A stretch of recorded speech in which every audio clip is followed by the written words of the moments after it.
This episode of Creepy Kingdom is being brought to you by artist Shawnee Joy. She creates incredible haunted mansion and Disney-inspired art over pages from classic literature. Her work is a must-have for every creepy Disney fan who's also a book lover. You can get 10% off of your entire purchase by using the coupon code CREEPY. Just go to ShawneeJoy.com. That's CHAUNINE Joy.com. Monster Movie Media presents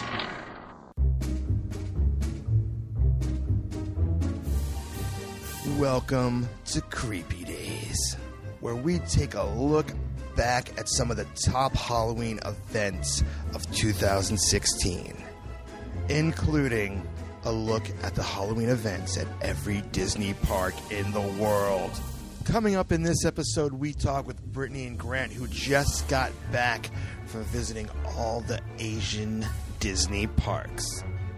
They have so much information to share with us, but in this episode, we're going to zero in and focus on their time at Tokyo Disneyland.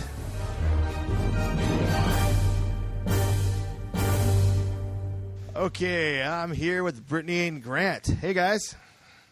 Oh, hi, James. I didn't know it was you. You're my favorite customers. Bye. Hi, doggy. Anyway, we're already going off the rails. We're 10 seconds in. Anyway, so I invited this newlywed couple on the show. Congratulations on your marriage. Oh, thank you very much. And I invited you guys on the show because you guys did the honeymoon of a lifetime. You visited all three of the Asia parks, Disney parks, within 3 weeks, and many other Asia theme park weird, creepy activities, and you visit all the parks during Halloween time. So this is really exciting. I don't know. I mean, there might be other podcasts out there that are doing this, but as far as I know, we're the only podcast that is going to talk about Halloween at every single Disney park in the world, and you guys are helping making that happen. Oh, you got Paris, huh? You got somebody to cover that one? Yeah, we got Paris, and I was at Disneyland in Walt Disney World, so we got them all. All right, here we go. Let's do this. But just today, we're actually going to be a 3-part interview with you guys. So just today in this episode, we're going to be talking about your time at Tokyo Disneyland. Yeah, just view this as like the Lord of the Rings right here, or the Hobbit, which right. Actually on the plane flight back, they had no entertainment really, so I watched all 3 Hobbit movies in a row. So, well, anyway. Wow. That's like 10 hours, right? Yeah. Oh, boy. But you guys roughed it out. All right. So before we get going, I mean, how did this trip even come to be? Okay. So basically what had happened was we were looking for a good honeymoon to do. We're huge Disney fans as we live in Florida, and we go to Disney World way more than is actually healthy for us. I think we're up to like 57 days, and I've only had my annual pass for about 2.5 years or so. So, and we live 3 hours from there. Oh, 3 hours. Oh, wow, yeah. It's not like a thing where it's in our backyard. So we do the drive at 4 a.m. and come back at 2 a.m. more often than I'd like to. Wow, you guys are nuts. Oh, yeah, but, you got to do what you got to do. So what happened was when we were looking for a honeymoon, we initially were thinking of Paris Disney.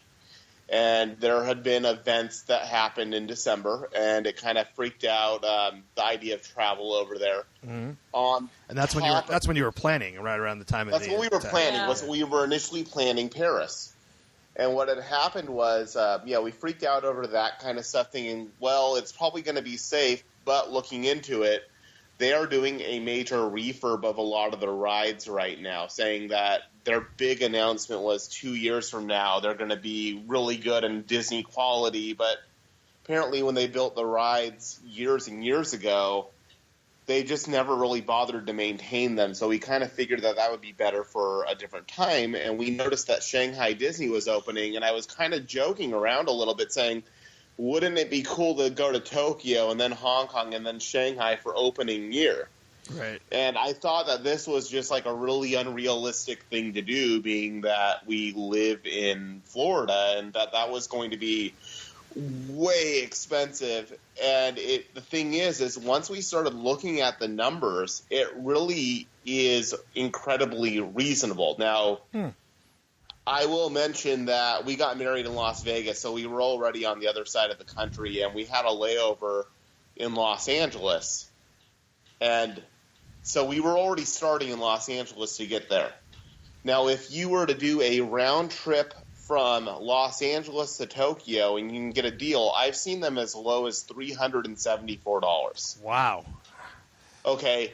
Now, obviously, we weren't doing that kind of a flight, but that is out there. So, if you live in the Los Angeles area, that's pretty much the price it costs for you to go to Florida to see Disney World just for the plane ticket. Right, true. And from Tokyo to Hong Kong, that's about a $70 flight. And then from Hong Kong to Shanghai, that was about a $90 flight. Wow. Per person. So, because, they're not long flights. The one to Hong Kong was kind of long, but it was a cheap flight. So if you look at that, and then you look at the fact that hotels are about $40 a night. What? And we were in mid-range hotels. If you don't mind sleeping in a pod, you can do it for $6 a night. But my new wife would not allow that. Yeah, I put my foot in that pod, but I will say the hotels in Japan may as well have been a pod. It was it's super tiny. When you can touch three walls at the same time, and if I had better balance, I could have touched all four with a leg. But they do have bidets in the hotels in Japan, and those were awesome. So, but you see, this conversation's already going down the toilet. Anyway, but if you can live in a cruise ship room for 3 weeks, you'll be good. You see, but it's about that size cruise ship. Right? And if you're going to go to a place like that, you're not necessarily, even if you're on your honeymoon, spending a ton of time in the hotel room because you're over there. So, right. You're looking for a place to drop your stuff off and sleep. Right. So for $40 a night, and that was on average at each place. So you're already looking cheaper than Orlando. Now, the cost of a 4-day park hopper for Tokyo Disney and Disney Sea for the two of us combined was about $520. Wow. So I want you to look at what that is compared to what Disney World and Disneyland charge. Hong Kong Disney was about $50 a day, and so was Shanghai, was about $50, maybe $60 a day per person. So it's about half to maybe I'd say a third less than what it costs. So wow. It's really not an undoable thing. Yes, food was cheap. You don't need a rental car. You can take the subway everywhere. And the subway, for us to get from our hotel to Tokyo Disney, was, I think it was $11 combined round trip for the two of us, and it was a 45-minute ride. Now, the hotels at Tokyo Disney, if you're going to stay there, are like $500 a night. So that's why I say stay away. Okay, yeah. Okay, wow. But, when you're staying in the city, the options are endless. And, it was easy to walk to the, it was easy to walk there. So, to the subway station. Oh, okay. So, I'm just saying, it seems really exotic, but if you look at it, it was no more expensive than us visiting Florida. If you can get the plane deal, or us visiting California. Right. If you look at what the plane deals are, if you wanted to do it, you can do it cheaper than if you were to do the Disney World trip. That's nuts. So, I'm just letting you know, everybody's going, oh, this is so exotic, and how did you afford this? And oh, you guys must be loaded. No, we're not loaded at all. So I just wanted to get that out there that, doing the numbers, it was not unreasonable to do this kind of a thing. Wow, that's awesome. Yeah, that's mind blowing actually, because it seems like such a far off fantasy. Like, oh, maybe one day, but but you saying this, it's just like, wow, like it's actually achievable. I think it's the ocean that intimidates people. You think it's going to be so much more because you're flying over an ocean compared to, flying across the country. I'm a waiter and she's a social worker, and we were able to do this. Okay, so here you go. Take that for what it's worth. All right.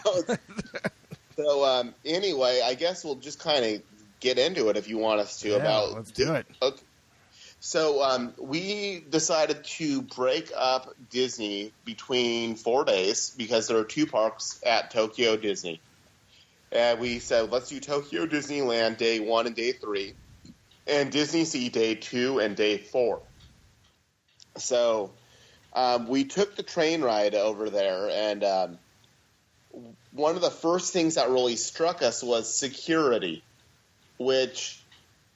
when you go through security there, they took Brittany's bag, and they said it was cute. They didn't look inside of it. They waved us and went through. The metal detector was just like, oh, you're fine. And a slight political point that I have to bring up is last year they had 6 deaths by gunfire in all of Japan, from what I gathered. So they just don't have that kind of mentality where you have to be like over here. They're adding new metal detectors for Disney Springs and downtown Disney in California. It's a different kind of attitude there. Sure. So that was something that kind of like already kind of was like, well, this is a lot more magical already. So I don't know. You may edit that part out. No, it's part of your trip. It's fine. Okay. So when you go into Disneyland over there, you don't really have Main Street per se. You have this kind of covered shop area where they have different stores. And they still have the walk-ins, or not the walk-ins, but the peek-ins, where you kind of like look in the window and they have the different scenes going on. Sure. But it's more like you're walking through a mall to get into Disneyland, if that makes sense. Okay, sure. Well, that's what Main Street basically is at this point, right? Yeah. Except it's covered. They have the waffle store, and it was so awesomely themed. Like, it was all Halloween decorations in there all the time with, giant Chip and Dale pumpkins and Mickey Mouse pumpkins. And, I mean, we're looking at photos right now, and, I mean, they're looking fabulous. The theme of this year's Halloween at Disneyland was music. Like, they were all acting like they were Japanese pop stars and rock stars. Oh, weird. Okay. So, so getting through that area, I'm just going to go land by land, and just that's good. We'll start with. It helps me it helps me because I'm looking at pictures as you talk too, so it helps me. Cool. So I'm going to start with Adventureland, and the first thing on their website, which we did, was the Western River Railroad, which is just their circle train type thing, but it only really goes through Adventureland and like their version of Frontierland. Okay. And we were thinking, okay, well, we'll just do the train to just knock it off. And we were wrong. They have a better version of the Primeval World that we were not expecting. I did not know it was coming. We went into a tunnel. I said, no, we're not getting this. And sure enough, it was a bigger version of it with the animatronics that were more articulated. Really? Weird. Yeah, it was just really obvious. It was a short railroad, but it was almost like the railroad was built because it's a one-stop railroad. Mm-hmm. So you get this one-stop railroad, but it's basically there to say, hey, we've got Primeval World. Oh, wow. So, that's so weird that they would recreate that. Exactly. And there was actually a little bit more blood going on because they don't have the same hang-ups. The next thing that we have on there, because I'm not going to try going day by day, because I'm not going to say, well, day one we did this, and day one, it's right, yeah, it'll be here forever. Focus on this. Pirates of the Caribbean, which it was significantly creepier than ours. It's more like the Disneyland version because there are multiple drops, but there's much more time spent in the caves with the skeletons. And the other really weird thing about it was that the pirates were still chasing the women, which was kind of awesome. Oh, the women chase the pirates, and now is Johnny Depp in there? Yes. Yes, Johnny Depp was in there.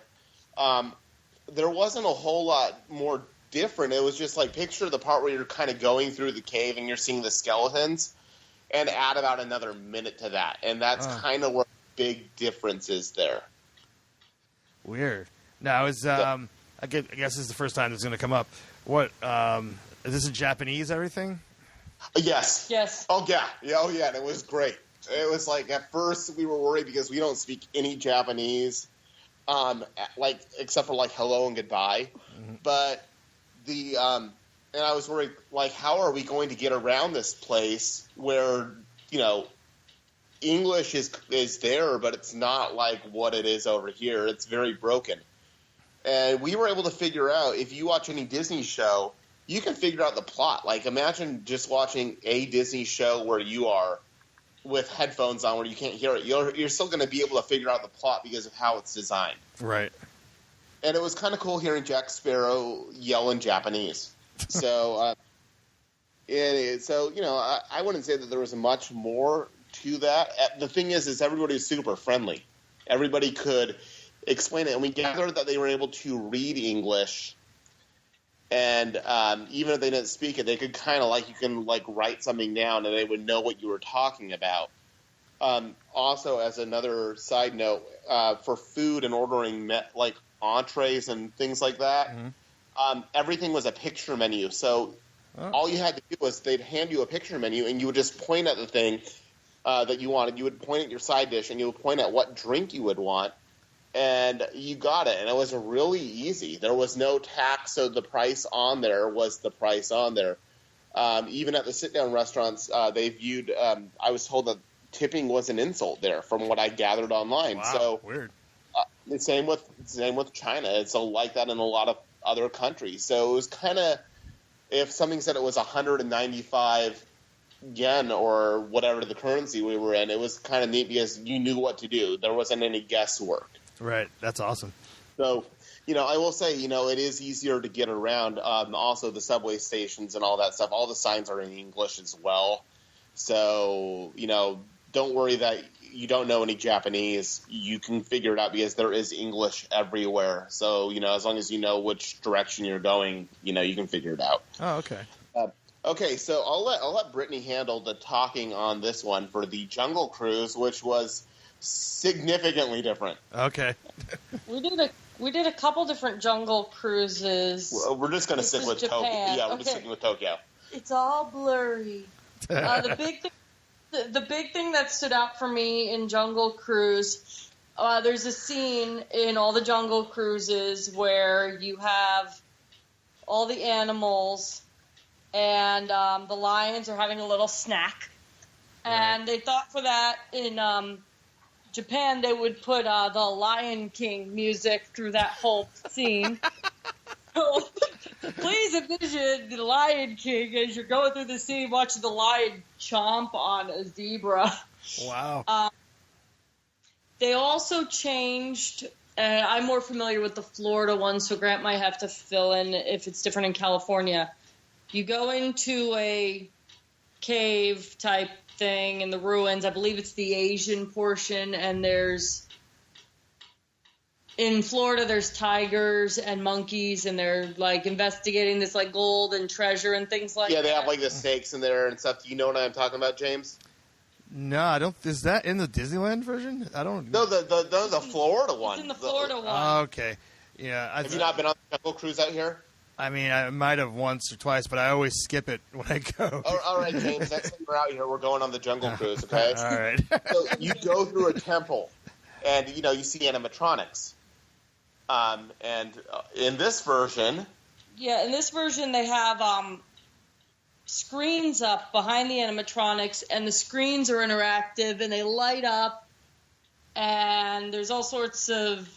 It's like the monkeys unearth some treasure, and the whole thing lights up, and there's sparkling and glitter and gold and glistening. You're going through a projection map, like what they do to the castles now. So it's like the temple actually comes to life on you.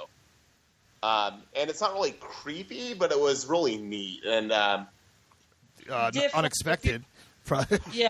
Oh, another thing was that the monkeys that have their guns, they shoot at the boat. Oh.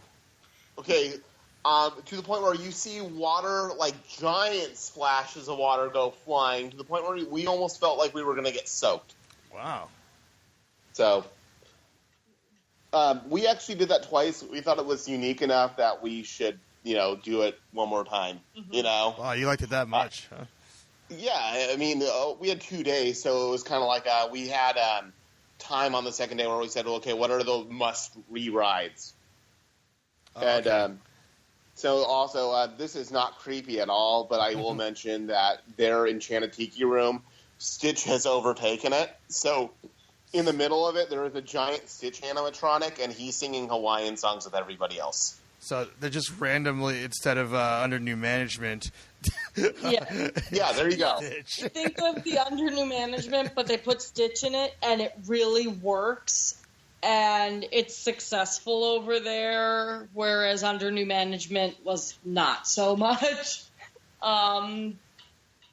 Pretty much in the middle where I'm pretty sure it's the same in both. The birds come down from the ceiling. They're all like white cockatoos and doves looking birds. Yeah. And everything on like the edges of their things have little like stitch marks and little stitch paws and stuff like that. Wow. And during the songs, lightning will strike and Stitch's like he was finger painting all over the walls will light up and things like that. So he interjects himself, but the whole thing is not about him, but it's pretty much like he comes in and ruins the show. Oh, and then, takes it over and makes it his own show. Stitch also works surprisingly well in Japanese. Like, his voice is just, like, perfect for that. Sure, yeah. So, anyway, yeah, nothing really creepy going on there. But, okay, next land is Western Land. And they have the Country Bear Jamboree. The difference there, though, is that show is like what it used to be, where it changes every few months. So, like vacation or summer vacation. Yeah, we got the vacation one, exactly. Yeah, we got vacation. We saw Vacation. And we heard them singing Elvis, but in Japanese, so that was kind of cool. It's also the longer versions of the shows. Like, I know over here in Florida, they cut like 7 minutes out or something like that, so they can get more shows in. Mm-hmm. So, there you go. Something notable that a lot of people, ourselves included, we usually skip over the shooting arcade. Right. At Disney. We could see it because it was next to Big Thunder Mountain, and it had a huge line, and I'm thinking to myself, this is like a nothing little attraction. That's weird. They theme it. It was a Halloween-themed shooting gallery. Wow. All right. So good job. here's something you would normally just walk past that you wouldn't really pay much attention to. They had it themed for Halloween, and I believe they themed it for Christmas as well, from what I've seen the Christmas photos. Yeah, they've rethemed it for Christmas already. So, yeah, it's I'm going to point out in general that they go the extra mile just everywhere, like to the point where it's unbelievable. Like, you get angry that how come they're getting this?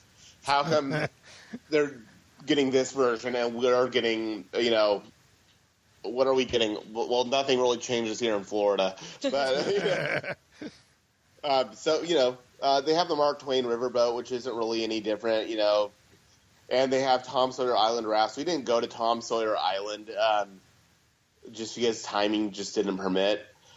Big Thunder Mountain, though, that I would say it's a prettier version overall. Mm-hmm. It's the same ride for the most part. There wasn't really too much remarkable, but it was I would say a more ornate version of it.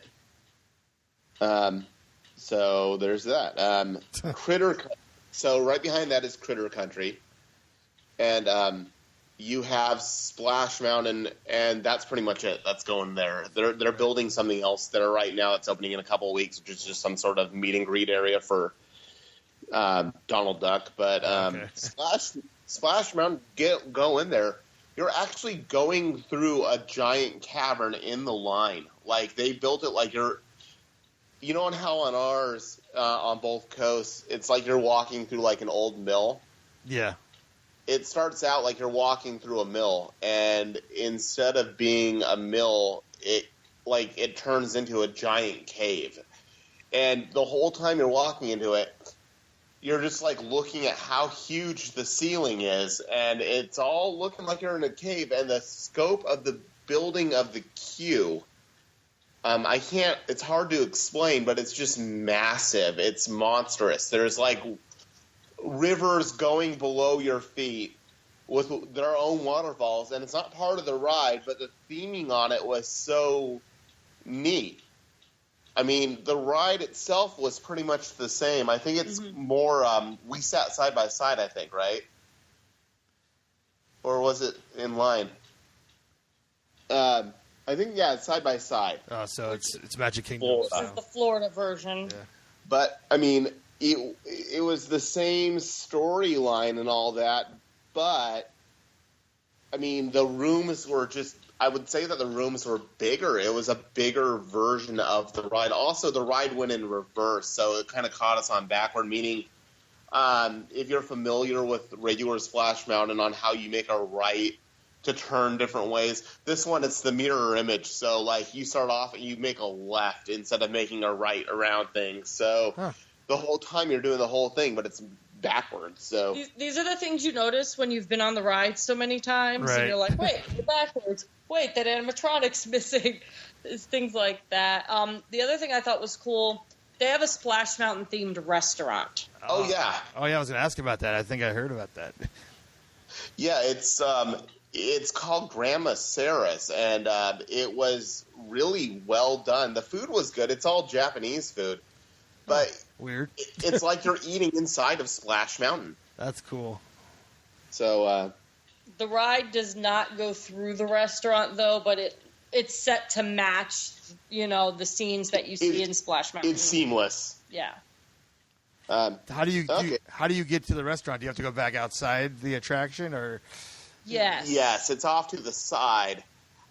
It's very popular, but it is a little bit of you have to kind of figure out where you are for that one. It's in an odd spot.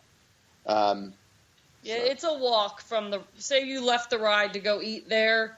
You do have to walk between the two. They're next to each other, but the entrances do not line up. So you got to kind of go around the ride to get to the restaurant. But it matches it perfectly. The only thing I think maybe in hindsight they probably wished they made it so it overlooked the ride like Pirates. Right. In California has Blue Bayou. Even in Walt Disney World, Pinocchio Village House looks over the entrance to Small World. I'm thinking maybe that was the idea and it just didn't work, or one came after the other. So, yeah.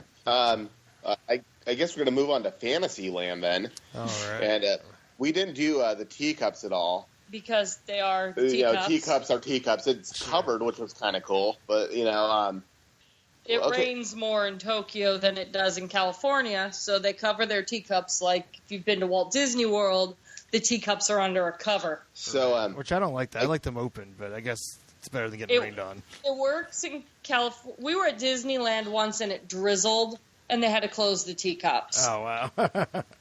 Because it was drizzling. So I understand Tokyo has a lot more rain. Disney World has a ton more rain. You know that all too well. That it makes sense to put the cover over it so that you can use that ride and it doesn't go down for inclement weather with everything else. The big thing in Fantasyland that we may as well start with. Let's start with this. No, I want to start with the big one. Oh, that one. Snow White. They have Snow White Scary Adventures, and oh no, it's just called Snow White's Adventures. Oh, yeah, they removed the scary. They took the word scary out. There's a Snow White Adventures. It's kind of one of the rides where it starts out dark and it just gets worse. There is no lived happily ever after. Nice. There is no riding off into the sunset. You literally ride this ride around and you watch things get very bad for Snow White. get very bad for the Seven Dwarves. There's a rock coming at you, and the exit. Yeah. Obviously you're familiar with the California version of the ride, and you know how the rock comes down and the lightning strikes and all that stuff, and then you see they lived happily ever after. Right. This one, you get the lightning strikes, and then you exit the ride. Oh, you're dead. You are dead. I think at that point you are simulating being the witch. It's kind of like Mr. Toad. Right. Nice. On top of that, it's longer.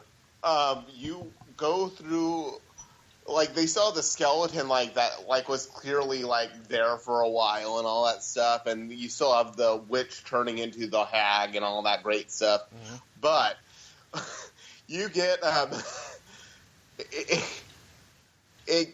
you get this area where there's just these bats with these giant eyes staring at you, and this forest with trees, animatronic trees, trying to kill you. Nice. So it was better. And I love the fact that they dropped scary. It was almost like you know what? We're just going to do this. Yeah. No warning. I predict many, many small Japanese children have been traumatized by that ride. Because you don't think going in, the queue and the entrance is like Disneyland's. Sitting at the well, oh, look how adorable this is going to be. It's not. Wooden smiling squirrels and bunnies outside, and then you get in there and it's like, you can never leave. You are on this thing, and it's longer. And I'm just imagining these poor children who have to deal with this, and you know what? It'll toughen them up a little bit. So it seems like a bait and switch is what you're saying, is that they make it seem like it's harmless. Oh, it's bait and switch. Oh, yeah. Oh, yeah. You see part of the track, part of the ride is outside before you enter the show building. It's not outside. You're in it's like where the one is in California, and, you kind of see you loading up into the ride. You see you going by the well, and you hear the I'm wishing, her singing, thinking, this is going to be totally fine. This is going to be a happy little ride. No. It starts out, you're going directly in there. Oh, and when you go into the diamond mine, the witch is in the diamond mine trying to kill you. So you see the cart coming flying at you. She pushes the cart trying to, derail you. Wow. That's awesome. We got off the ride and we're like, did that really just happen? I think she tried to kill us about half a dozen times. There is no happily ever after. This is really weird. This is the best thing ever.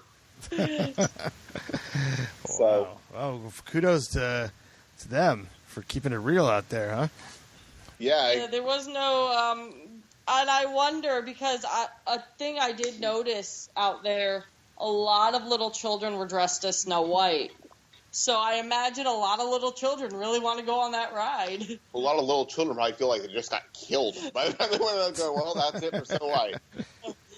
You don't find out what happens to Snow White. She eats the apple, but that's the last you see of her. Oh. So if you haven't seen the movie and you just rode the ride, Snow White ate an apple, died. The dwarves got bowled down by a rock. Prince Charming doesn't exist. There was no Prince Charming. Yeah, it was pretty much, this is the end, very apocalyptic. Everyone, it ends badly for in there. Wow, so that sounds like, so far, the headliner creepy attraction. Oh, yeah. You'd be there riding it constantly, and it never really had a long wait. Maybe people have wised up, or maybe there was giant Japanese writing that said not suitable for children that we didn't understand. Okay. Yeah. So, next in Fantasyland, of course, is the creepy ride, Small World. And I'm not going to go too much into that because it's Small World, but I will say it was really bizarre because when you go into it, okay, you see the facade of Small World outside, and then you're thinking, okay, cool, I'm going to load inside. It's different than Disneyland where you load outside. Mm-hmm. You know how in Florida you kind of load inside? Yeah. This one you have to walk through the clock tower, the whole facade. You have to walk through it in order to get onto the ride, whereas the other one, the boat, on both United States ones, the boat takes you through it. It's like you're entering there. But when you get in there, you enter a Costco-sized building, and it's not like there's a ton of line there. It's just like you're in this giant building like, well, we're going to make this ride longer, but you know what? We'll just make this a long queue. Very 80s themed queue, like they haven't remodeled anything with the line or the paint job since the park opened. Mm-hmm. Which is fine. They're ready for Small World there to have a 6-hour wait. They've got the line for it. So 6 hours. So you were like zigzagging through this building for a long time. And I mean, I'm sure it was just a logistics thing, but the ride was pretty much comparable to California's. Okay. But you enter like you do in Florida, and again, that's a weather thing. So, yeah, I mean, there's not much to report there. Nothing really creepy, except, the dolls did come to life and murder. But, I think that was, last year's Halloween episode or something like that. Yeah. That urban legend. Urban legends. Okay, so they had Dumbo, and Dumbo was actually decorated like Halloween, so that was kind of cool. How so? Did he have like a Halloween costume on? No, they just kind of decorated the poles with like pumpkins and stuff, but it was themed to Dumbo, They were elephant pumpkins. No. They were the pink elephants, like all over the side of it. Yeah, they did they had a banner around the outside of it, and all the different posts had the pink elephant, except for they made him orange and into a pumpkin.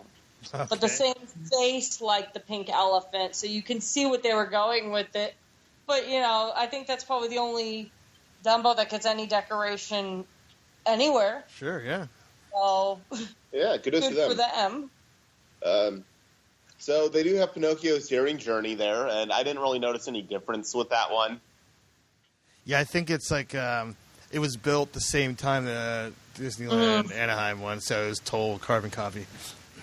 Exactly. Peter Pan was longer, though. They did have Peter Pan, and that was a little bit longer. I can't remember anything that was really that different about it, but I just remember that we did get off of it saying, well, that was significantly better than ours. So that was actually the trend. We would get off of a ride in Tokyo and go, well, that's better than Walt Disney World's version. Yeah, that's miles above everything. Wow. Well, this is great. Kind of our theme. Overall feel of every ride when we would get off of it was, this is better, the outside is better, everything is better. Like, it's just, wow. It just seemed like they took more pride in building everything. So, can you elaborate more on why you guys thought it was better? I would say that things just felt more detailed. Also, there was no litter in Japan. In all of 4 days of Tokyo Disney, I saw one piece of gum on the last night in a queue that was stuck to a wall, and it was freshly there. Wow, so they're on top of it. It's incredible. Well, in general, though, the people we noticed didn't litter. People weren't trashing things left and right there. So you could really tell that it's a locals park, more like Disneyland than Disney World. And you could tell the locals that frequent it really had pride in it and really took care of it. Everything, the paint was always good. No trash anywhere. People dropped popcorn in like the mulch bedding and stopped to pick it all up and stuff. Not just walking away from it, things like that. So it really was neat, clean. Everything looked fresh, well taken care of. Wow. There was no spots where you said, oh man, that could use a little paint, or that animatronic doesn't look like it's working incorrectly. Like, they were just so on top of it. And on top of that, every parade, the show, like, if you have a seasonal parade, and they have all sorts of different seasonal parades, they have, Halloween, and then it goes into Christmas, and then that goes into New Year's, and then they have other Japanese holidays out there, but they do celebrate Easter, and then they have a summer celebration. but the parades are completely new from the ground up because it's a locals park. You know, they don't get a lot of tourism. But it's like over here in Florida, you're lucky if you get a new parade float every now and then. And there, apparently, they just completely change everything. And, you know, even Halloween has its own theme every year. Like this one was wow, cool. At Disneyland was music themed. And Disney Sea had its own, but we'll get into that in a little bit. So they changed the theme of what the holiday is, and the parade floats and the outfits and like, if you were to meet Mickey Mouse this year in Halloween garb, he's going to be wearing something completely different next year, and it's not going to be just like a slight rehash. It's way, way different. Wow. And they had such random characters appearing throughout the day that we got Marie and her two brothers from the Aristocats at once, and the Sheriff of Nottingham with Robin Hood. And I stole Robin Hood's gold that he stole from the Sheriff of Nottingham and gave it back to the Sheriff of Nottingham. I reversed Robin Hood in the situation. That's amazing.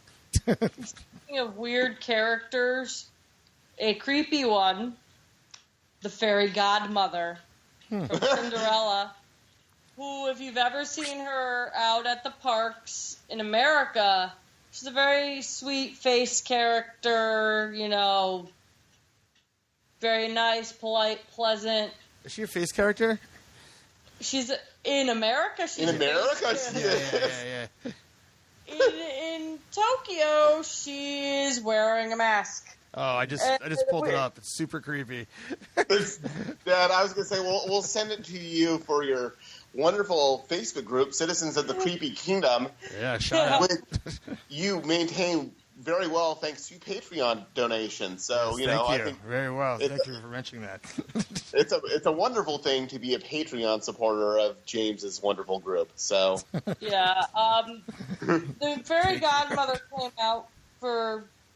It's like Deadeye. And we're That's looking really at creepy. it, and I'm like, I don't think I've ever been scared of a Disney character before. Grant's like, I don't know what that is, but we're going to go meet that. Wow. But, the character interaction was better. Like we did a Chef Mickey's one of the nights in Tokyo, I think the first night at the hotel, and it was great. We didn't stay at the hotel, but we went there for for dinner. And just the characters were really interactive. And I think maybe we got a little extra attention because we clearly had traveled there. Mm-hmm. But they also seemed really into it. And another thing that makes it better, and I know we kind of talking all over the place, but the people who go there, this is really bizarre. We didn't look like we were visiting there because everybody who goes there dresses up like their favorite character. Ooh, and I mean, when I say everybody, I mean everybody. From babies to 70-year-old men. We were waiting for Marie and her brothers, and there was this old lady who had, like, a bag with Marie's face on it, with stuffed animals dangling off of it, and she had a tail, and the cat ears, and the shirt. And this is for everybody. Everybody chooses a character, and they have their stuffed animals. And you know what? When they go out to eat at the Disney restaurants, they have their spots for the stuffed animals at the restaurant where they are sitting there eating there, and the characters take photos with the stuffed animals. It is really odd, but it was like, this is what it should be like. People were just so happy to be there. And over here in Florida, it's like, you get the little kids that are crying, and the parents saying, you know what, if you don't be quiet, I'm not going to get you that lollipop later. It's like, are you kidding me? You're bribing your kid. You spent $100 to take your kid to Disney World, and now you're bribing them with toys. And here they are. Everybody's so respectful and just happy to be there. Wow. Mm-hmm.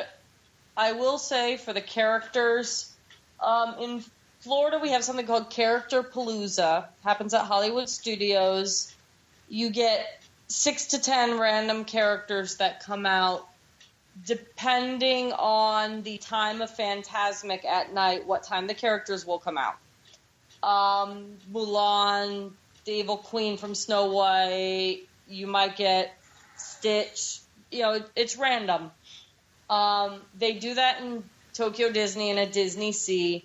They do it hourly, and there is no rhyme, no reason to what is coming out. One of the things I noticed that stood out to me the most, out comes Rapunzel and Flynn Rider together. Ooh.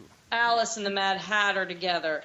Cinderella and Prince Charming. Aurora and Prince Philip. Oh, those characters are American and they speak English. If they are a face character that speaks English, they will stick with what they speak. However, Mulan speaks Japanese, Chinese. Or Chinese. Sorry, they keep with what the nationality of the character is and what language. I was wondering how they did the face characters there. Yeah. These are all face characters, and in Florida, if you want to meet Flynn Rider or Prince Philip or Prince Charming, you have to go to the Very Merry Christmas Party, which is a hard ticket event, and they will meet with their princess, and it will be a very long line, and you will spend a lot of your party time waiting for these characters. And here they walk out once or twice a day. And they're just free-floating, walking around this area, interacting. A lot of the face characters would approach us, probably because we're the first person they'd seen all day who could interact with them. Because these characters are talking in English, and everyone is following them around and laughing and smiling, and none of the people speak English. Oh, yeah, the characters there are treated like celebrities. They will wait by where they come in and go out of, and people will take photos of their entrance like it's like a wrestling match. Like they have their entrance and then they have their exit, but they take their photos and they put them up, and people go there every day to see what they get, and it's different every time. There is no rhyme or reason to it, and it's in multiple spots all throughout the day. And it's like we would be walking somewhere, and it's like, oh, hey, there's the hag from Snow White right there, and it was just like we didn't even know that was an area where a character appeared, but hey, here she is, and I definitely made my moves on the hag, and she took it. What moves did you make? Oh, I was just, like, drawing a heart in the air and, like, giving her little kisses on the cheek and, like, hugging her. And she was, like, so into it. Because that's the opposite reaction you're supposed to do with this. Yeah. But, we character hunt because, when you have, if you are fortunate enough to be an annual pass holder, you can say, I can go on Dumbo for the 57th time, or you can find ways to mix it up. So you kind of, find other ways to entertain yourself, just so each trip is a little different, Sure. But the characters at Disneyland, one of the other ones was Scrooge McDuck. And he's another one that you only get at the Very Merry Christmas Party. And I'm sitting there going, in Florida last year, he had an hour-long line. Here he's just walking around and kids are running up to him like nothing. And people are dressed like Scrooge McDuck as well when they're going up to him. So it's like, wow, this is like some weird Twilight Zone. Like if you can imagine, like if you were having like the old, like if you dream about Disney, like if you have those theme park dreams and like things are like better than ever, this is it. So there's I was kind of speechless about this. They really seem to have a deep love and affection for the characters in a way that just doesn't sound like it's happening in the United States parks. No, not at all. And, the fact that, hey, meet Chip and Dale in this special outfit and this outfit, and, like, you might get them if you're paying extra for a hard ticket event here, which they don't have the hard ticket events over there from what I gathered. If you get, like, Pluto, he might have a special little collar or antlers on. Over there, he would get, like, a full-on outfit, like full-on clothes. And Pluto in scuba gear. And he was also out wearing some weird fish costume at one point. Okay. It was bizarre. It was like they took the extra effort, and knowing that if you go back there every 2 months, you're going to get a totally different outfit for them, and they don't recycle. And the whole point of this is I read online that it was designed that if you went as they changed the seasons, you would get a totally different experience each time, even if you went to Christmas the year before or Halloween the year before. This was going to be different. Oh, so they're kind of like at Disneyland where they try, it's a locals park, so they really trying to give people reasons to keep coming back. But when parades are changing every 2 months and shows are changing every 2 months, it's really getting you to go back. Because it's not like, well, I saw the Halloween parade last year and, they added one float different. No, it's different. Wow. It's total. I went online to look up a photo of something, and I'm finding crazy. I just put in Tokyo Disney Halloween, and I'm finding things. And Grant was even looking, he goes, what was that? And I was like, last year, 2 years ago. It's day and night every year. They scrap the whole thing and build it over again. That's awesome. So you're not getting that over here. No, God no. It was bizarre. Anyway, so back to Fantasyland, I guess. Yeah, we got a little off there. But it's okay because we had to go through you kind of have to go through all aspects of, what this is like. It's so different. So the next ride of Fantasyland was Pooh's Honey Hunt. Ooh, it's a signature attraction, right? That was our favorite ride at Disneyland there. And you wouldn't think, okay, Winnie the Pooh, because you're so used to what you have here. Their ride is trackless. Pooh looks real, meaning that they went more realistic designs for what the animals were in there. Like, they look fuzzier. They're not plastic. Okay.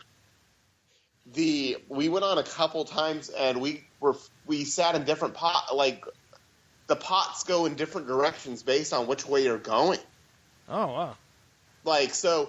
You might, each time you ride it, because it's trackless, you're going into the same room, so you might go into a different nook or cranny of that room or English. Oh, that's cool. Yeah. So a lot of rewrite ability, I guess, there. Yes. Yes, absolutely. And, the Heffalumps and Woozles part, where Pooh has his little honey overdose trip that he has, where he eats the LSD honey. It's like techno version of the song. And the pot, they send 3 pots in at a time. And the pots actually dance with each other. So you're facing the other people that you're riding, and it looks like you're going to crash into each other, and then it goes away. And you don't know where you're going to go because you're not on a track. You are hovering. Wow. Is that unsettling? We're so used to, seeing tracks everywhere.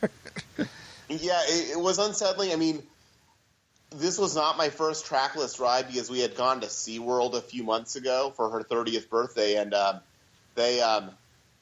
they have their Penguin Antarctica ride or whatever, but It was nowhere near as themed as this. It was just like it's a short ride. If you've ever been on the Penguin ride in SeaWorld Orlando, you kind of have an idea of what the cars look like then. But this was much more spinning and much more rocking, and you get into a room with Tigger, and the whole room shakes up and down, and you're in there with the other honeypots. And the whole room is actually shaking. It's not just the honeypots. For the bounce, they play the Tigger bounce song, but of course in Japanese. So there's that. There's one other really major attraction in Fantasyland, and of course that's the Haunted Mansion, because that has to be in Fantasyland. Wow, it's like it's in a different land than every park. Over there is in Fantasyland. It really hasn't figured out its nook. Every park it takes another place. Yeah. Here it counts as Fantasyland. We saw it themed for Haunted Mansion Holiday.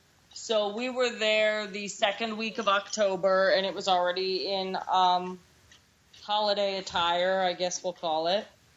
Everything there, the whole outside, I would say visually, to compare it to another Haunted Mansion, it's closest to Walt Disney World in shape of building. Right. So what's going on the inside? Independent of Haunted Mansion Holiday, is it more like Disneyland or Walt Disney World? I would say more like Disneyland. Yeah. It was kind of hard to kind of figure out where some things were because, when it's all decorated for Christmas and you have Jack Skellington everywhere, there were 3 or 4 animatronics of Sally in there, so that was kind of impressive. Nice.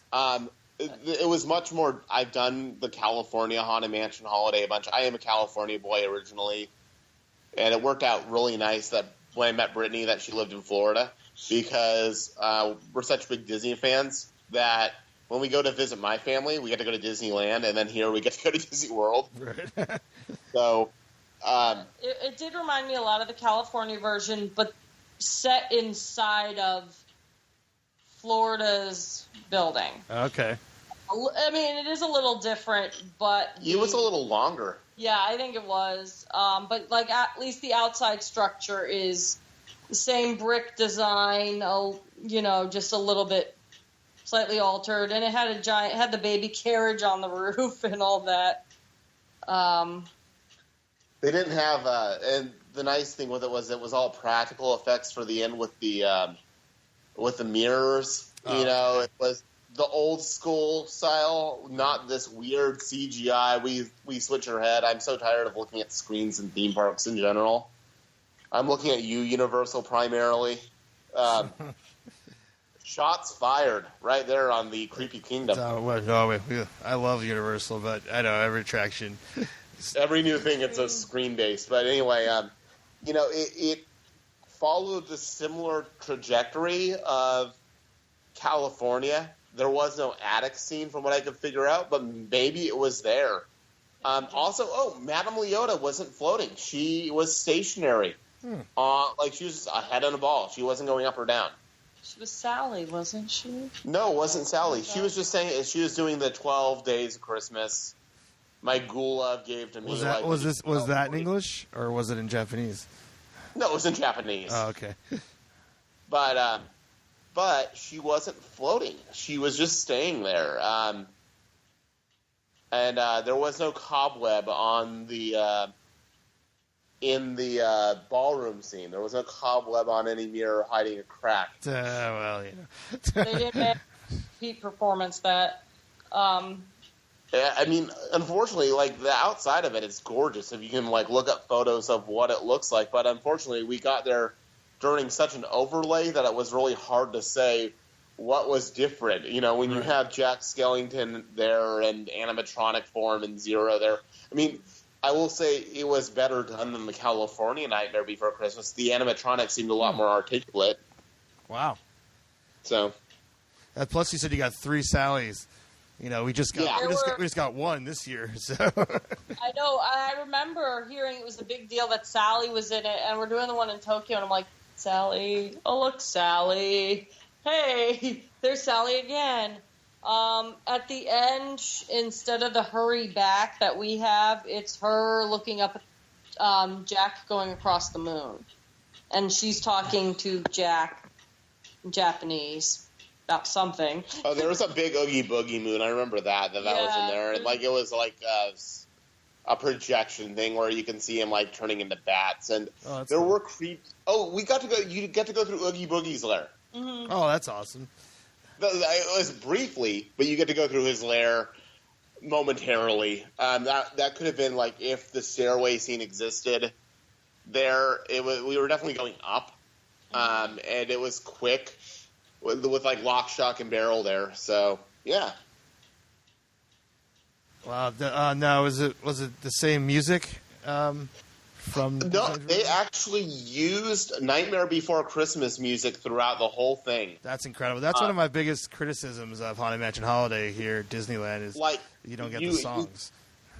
You don't get the What's This because that's too cheery, but you get a lot of the Kidnap the Santa Claus and the oh my God, so awesome. The whole thing, and then they had a mashup of Grim Grinning Ghosts with Kidnap the Santa Claus throughout the whole thing. That is cool. Wow, it sounds way better Disneyland version. Right? So, I mean, I would say, if you somehow got a cheap flight out there tomorrow, don't be disappointed that the Haunted Mansion's not going to be regular Haunted Mansion. Yeah. You're still going to enjoy it. The outside is decorated really well. I'm looking back at my photos, and it just occurred to me. Oh, they have a pet cemetery. They had a pet cemetery. All the headstones are in English. I didn't even think about it when we were there. All the headstones are in English and no Japanese. But yeah, you go through a big pet cemetery in the line, so that's kind of cool. I mean, not for the poor animals. I'm sure that they're gravely missed. Well, they have it in Disneyland too. So yeah. So yeah, I mean, I guess that's really all to say about Haunted Mansion. It's just unfortunately there's not as much to say about it because it was Christmas. Hey, Roxy. Hey, James. How's it going? Pretty good. How are you? I'm doing great. You know why? Why? Because Creepy Kingdom has officially launched a Patreon account. Patreon? What's Patreon? Well, let me tell you, Patreon is a way that the listeners of the show can support us. So, like a Kickstarter? Not exactly. Kickstarter only is a one-time thing. On Patreon, our listeners can support us every month. And in exchange for them supporting us, we will give them special, super awesome prizes. How much do they have to pay to support us?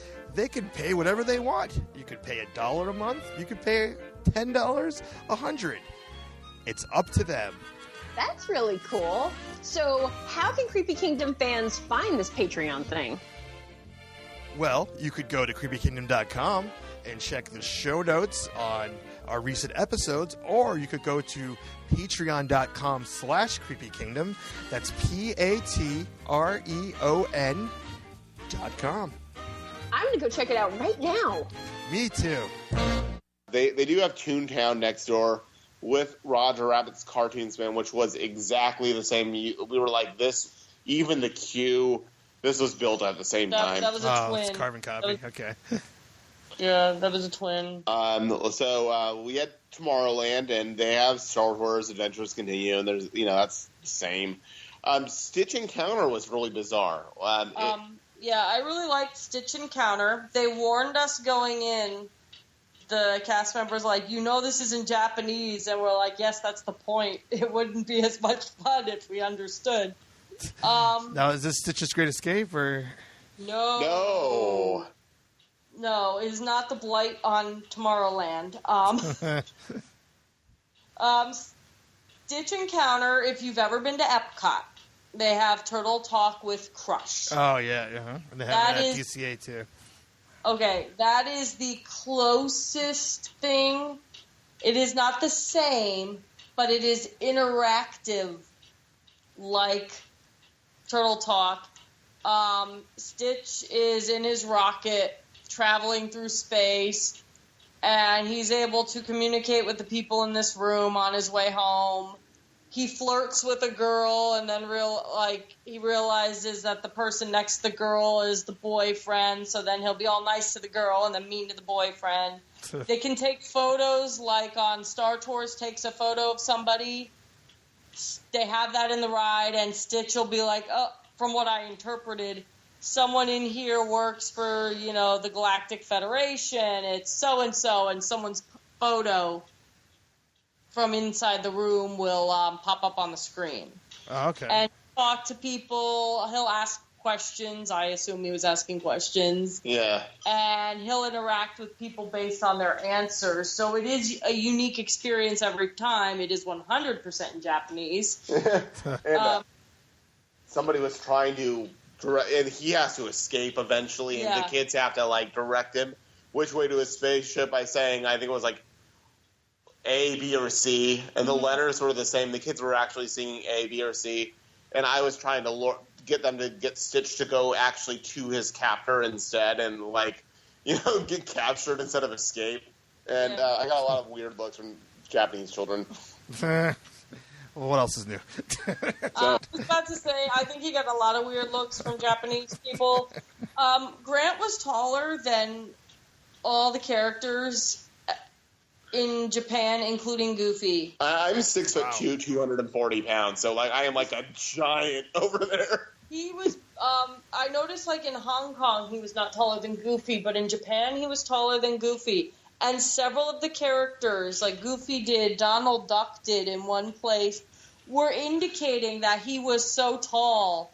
They were trying to reach his head and stuff. It was fascinating to them that he was so tall. So, let's see, they have Space Mountain there, and that was really good. It was, if you remember Disney, the neat thing with this was if you remember Disneyland, like what it used to look like in the late 80s, early 90s, where you had to take a conveyor belt up to I remember that, yeah. They have that there. Oh, cool. The ride is pretty much the same. It felt a lot smoother. Yeah. Like you could tell it was probably a more recent rebuild of the ride. Because, you know, the one out here can kind of jerk you around if you're sitting in the wrong spot. But, yeah, it was neat. The only other really major ride that we haven't talked about there was called Monsters, Inc. Ride and Go Seek. Oh, yeah, I forgot about that with the flashlight, right? Yeah, it's flashlight tag.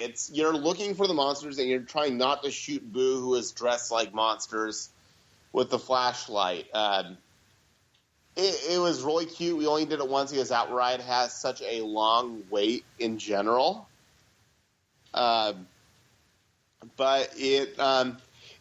I mean, some of the monsters in there, I guess, were kind of creepy, but it was primarily just like, this is a cute ride that you can take your little girl on or your little boy on and not be worried about anything.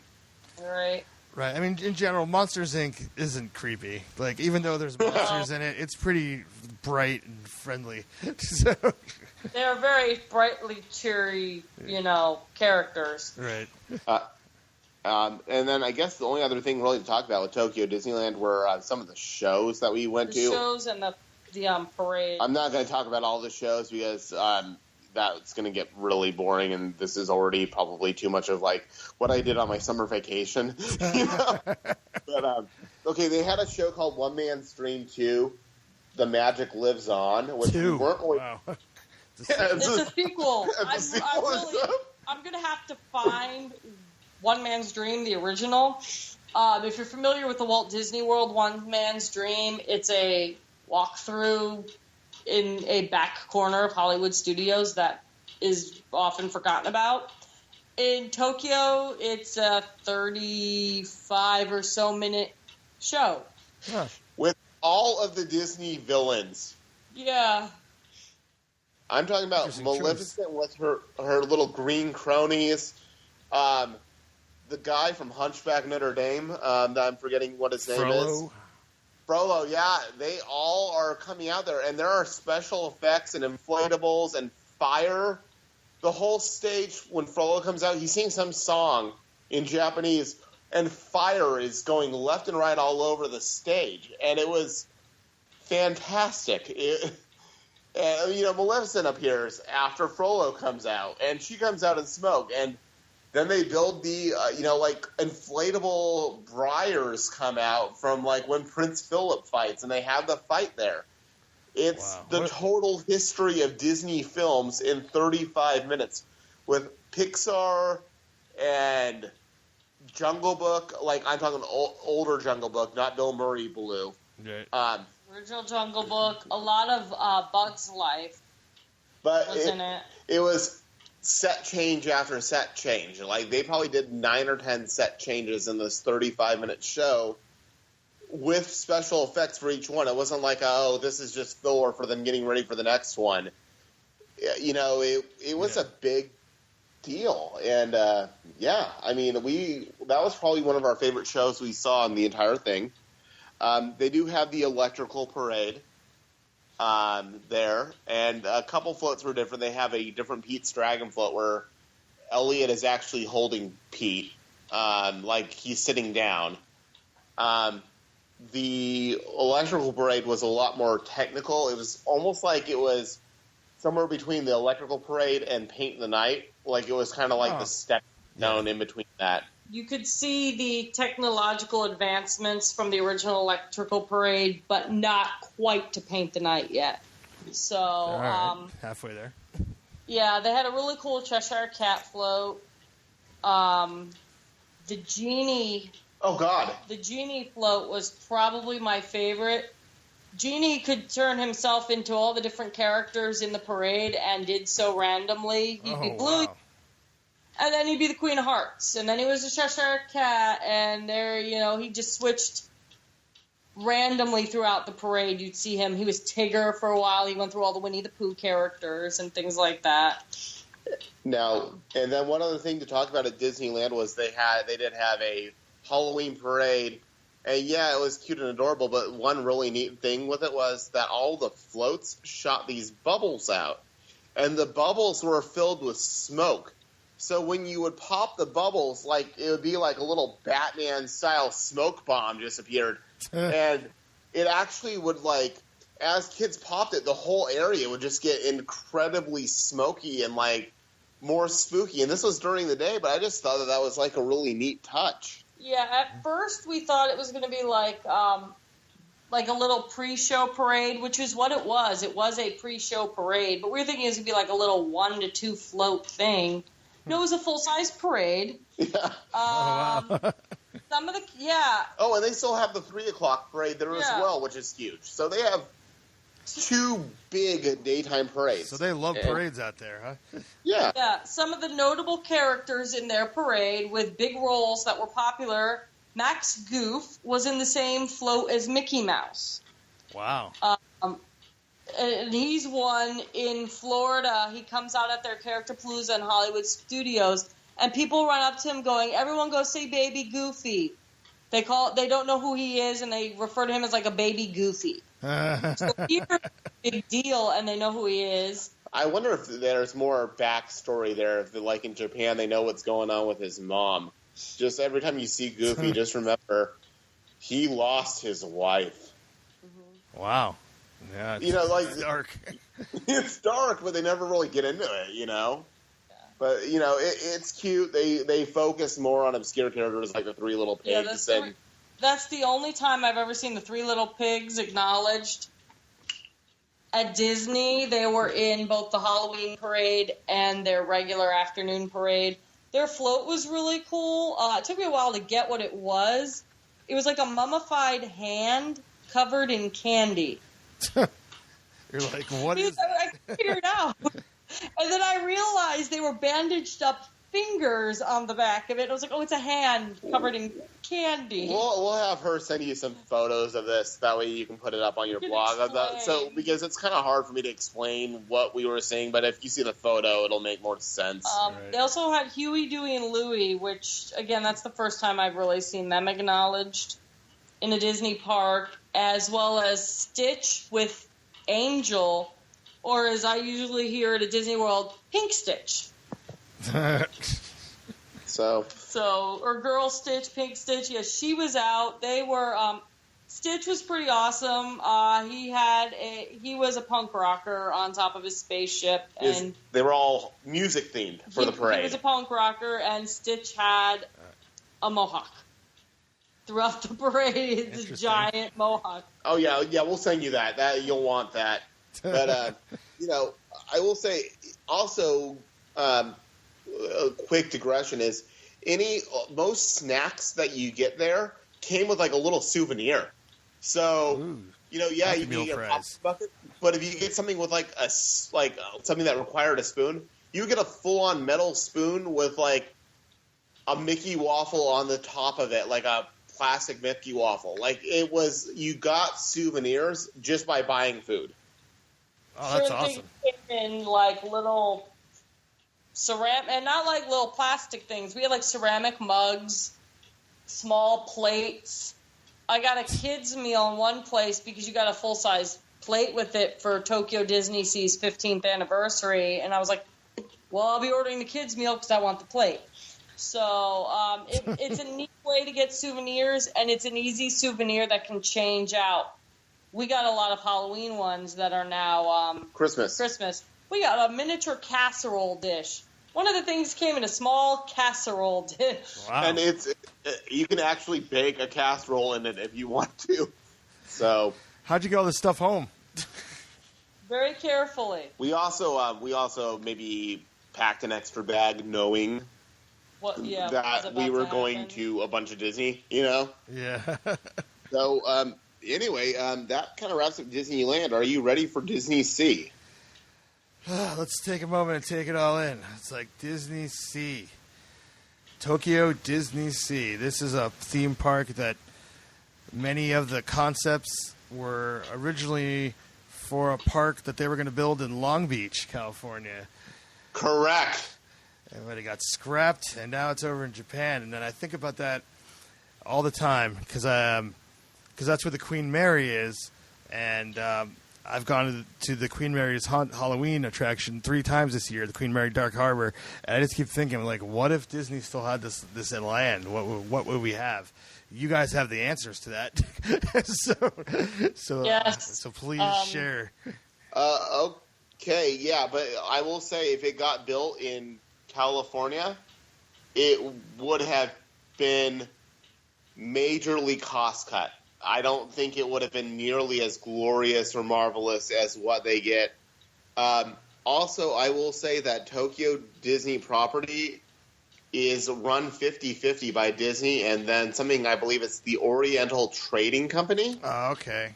So they have, if you're wondering why things sound like they're better, they are being financed by a different group than the Disney company. It's a Disney they're Disney parks that are run by Disney, but financed by somebody else, and the president of that is fancying himself as the new Walt Disney. So he is all about building new attractions every year. So that's why they're fresh, whereas here, hey, you want nacho cheese that used to be free, now it's 25 cents, and that water bottle is now 50 cents more. Enjoy your premium parking for $35. You know, like they're it's funny, but it's not when you're like noticing the money bleeding here, you know, and they're like, we're going to put money into attractions.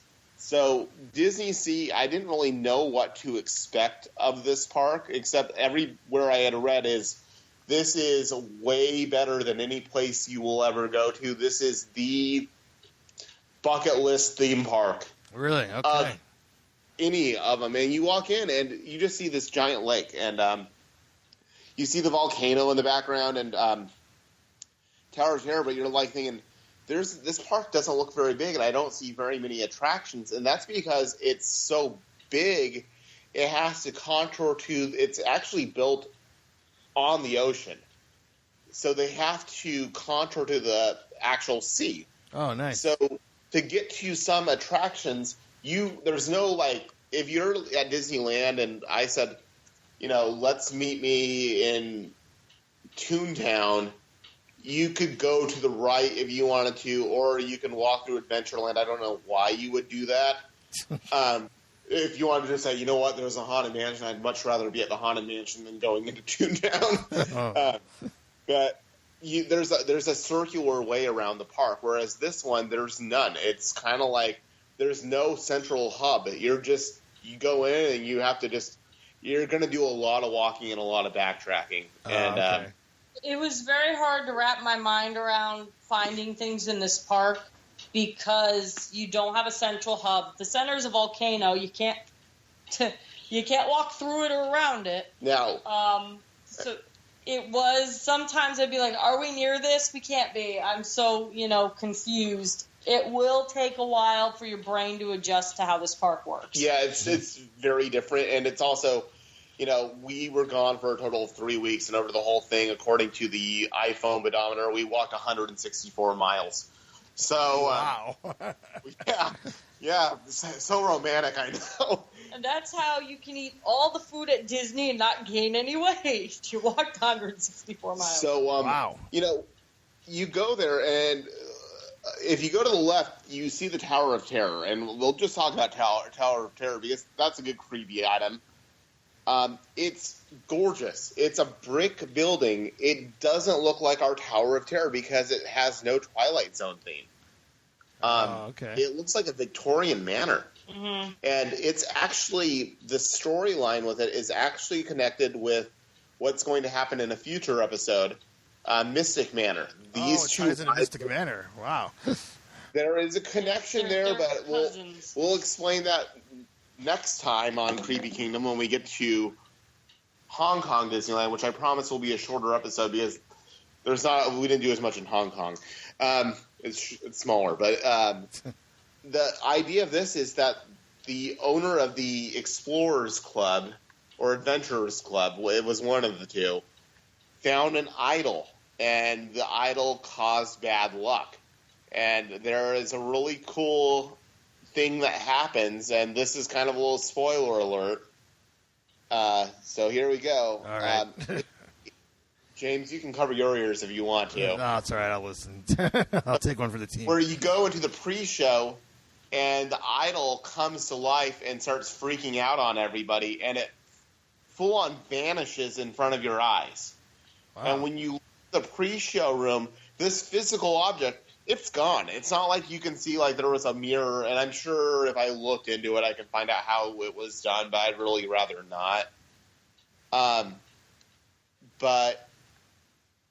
And then you go on the ride, and you go through this area. I think the storyline was really hard to figure out at this point because it was in Japanese. I was thinking you're trying to recover the idol, but it is an up and down Tower of Terror. There's no Florida part where you go through the dark ride or anything like that. Oh, so it's like DCA. It's like that, but the effects were much neater, and the idol was tormenting you throughout the ride. So it was more like there was a villain involved. Explorers Club, if you remember, was a club actually at Pleasure Island in Disney World way back when. Mm-hmm. So these are connected, and there's also a connection in Shanghai Disney as well. Oh, so wow, that's awesome. Seeing something that's like kind of related to everything. So anyway, the Tower of Terror, we only got to do it once, but it was really neat. Also, you had to wear an overhead, if you're getting into your car, that type of a seatbelt that crosses one shoulder. Not your normal buckle across the waist only. It was like the driver's seat of a car. Right. I will say it didn't feel as tall. Like the building itself was taller, but the drop, I don't think it was 13 stories. I think it was closer to 9 or 10. But the effects throughout the ride more than made up for it. Well, visually, I think that's the prettiest Tower of Terror of them all. I took a lot of photos of like the outside of the building, just different like signs and the decor around it. One of the Tokyo Disney Sea character meet and greet spots was oddly the side of Tower of Terror, which the rescuers came out from there at one point. I got to meet the rescuers. That's so random. And if you obviously you're at Disneyland, you know that you would never see that would never happen where you were. And here it was just like hey, by the way, they sell their merchandise in the parks. Oh yeah, there were people running up to the rescuers holding their stuffed animals, and I was like, where did you get those? I do think that's a really good place to put characters, because if you're too young, too short, too scared for Tower of Terror, but your bigger siblings, a parent, someone is going on it, there's an alternative thing to be doing right outside the entrance. Right. So, like I said, I met the rescuers. The other photo there, I have walking arm in arm, Donald Duck, Clarice from Chip and Dale, and Scrooge McDuck were out while we were getting on Tower of Terror. Wow. So, yeah. Now there's one ride next to it, and that's Toy Story Mania. That's right. What is the theme of this land? It's got Tower of Terror and Toy Story Mania. Okay, but they're neighbors. Now, Toy Story Mania is actually much scarier than Tower of Terror, and I put a video up in Citizens of the Creepy Kingdom that day. To explain why we did not ride Toy Story You Mania. enter in through Woody's mouth, and from what I looked up, I made sure it wasn't like different or anything like that. It's the same ride, different queue, obviously. Okay. But the line to get a fast pass for this ride, they're on paper fast passes. The sea of people stretched back for a quarter of a mile. Wow. And this was probably 7 or 8 people, and I'm sure you've probably seen the video. I've seen it. Or it's just these people hoping to get a line. And as I was going there, okay, to get there's a couple shows out there where you have to have fast passes, and they do a lottery system for the shows. because the shows maybe hold smaller amounts of people. So you have to like get a fast pass type thing for this, and like you get a little happy tone if you're going to get to see the show. Oh wow! So I was by this area because I said, well, let's go and get tickets for this show for later. And I said, let's go and take a look at this Toy Story Midway Mania. And this was 10 minutes after the park had opened, and the fast passes were already going for $6.20 at night. Whoa! What is people's obsession with this ride? Oh my god! Yeah, I don't understand it. I think it's cute, but it's not like a thing where if I don't go on it, anytime I'm at, the 4-ride park that is Hollywood Studios now, I'm not going to cry. We never did it, but it's just like you enter in through Woody's mouth, and that's creepy as heck. Yeah, I think a lot of people just want to walk through Woody's mouth. I'm not sure the wait time. The wait time ran about 2 hours consistently throughout the day, which is a little worse than Hollywood Studios. But Hollywood Studios, you could still go there the day of and get a fast pass. Well, they also just added a third track at Hollywood Studios, so that's helping. But the area's themed really nice. That was one of 2 rides over this whole trip where we couldn't get a fast pass and we could not bring ourselves to get in the queue.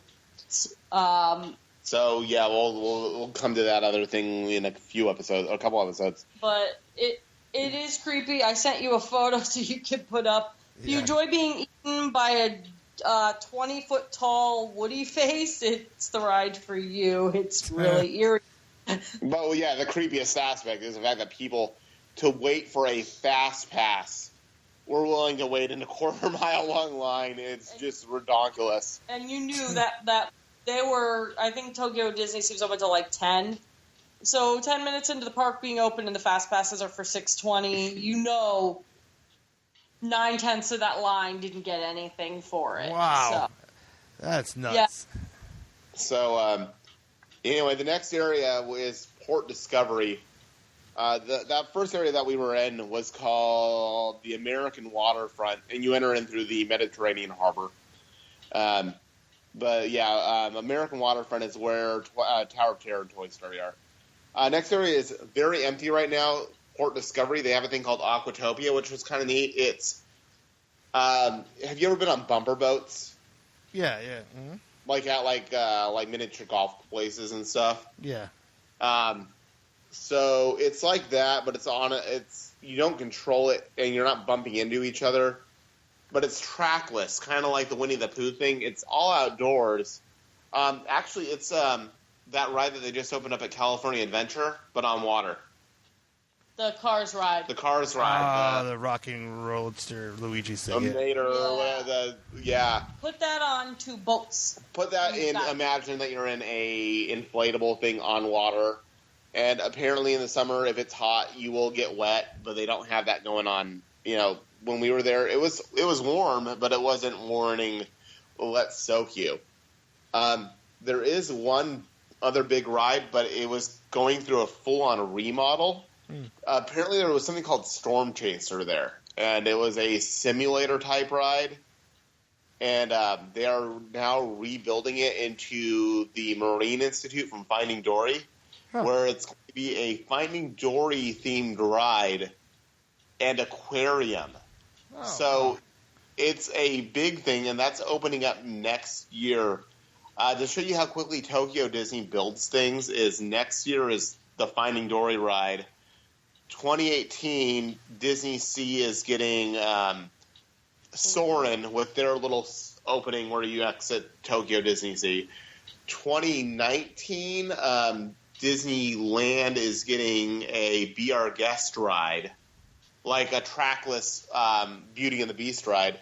And I think it's 2021 for the 50th, or for their Tokyo Disney Sea's 20th anniversary. They're getting a whole Norway land with a frozen roller coaster.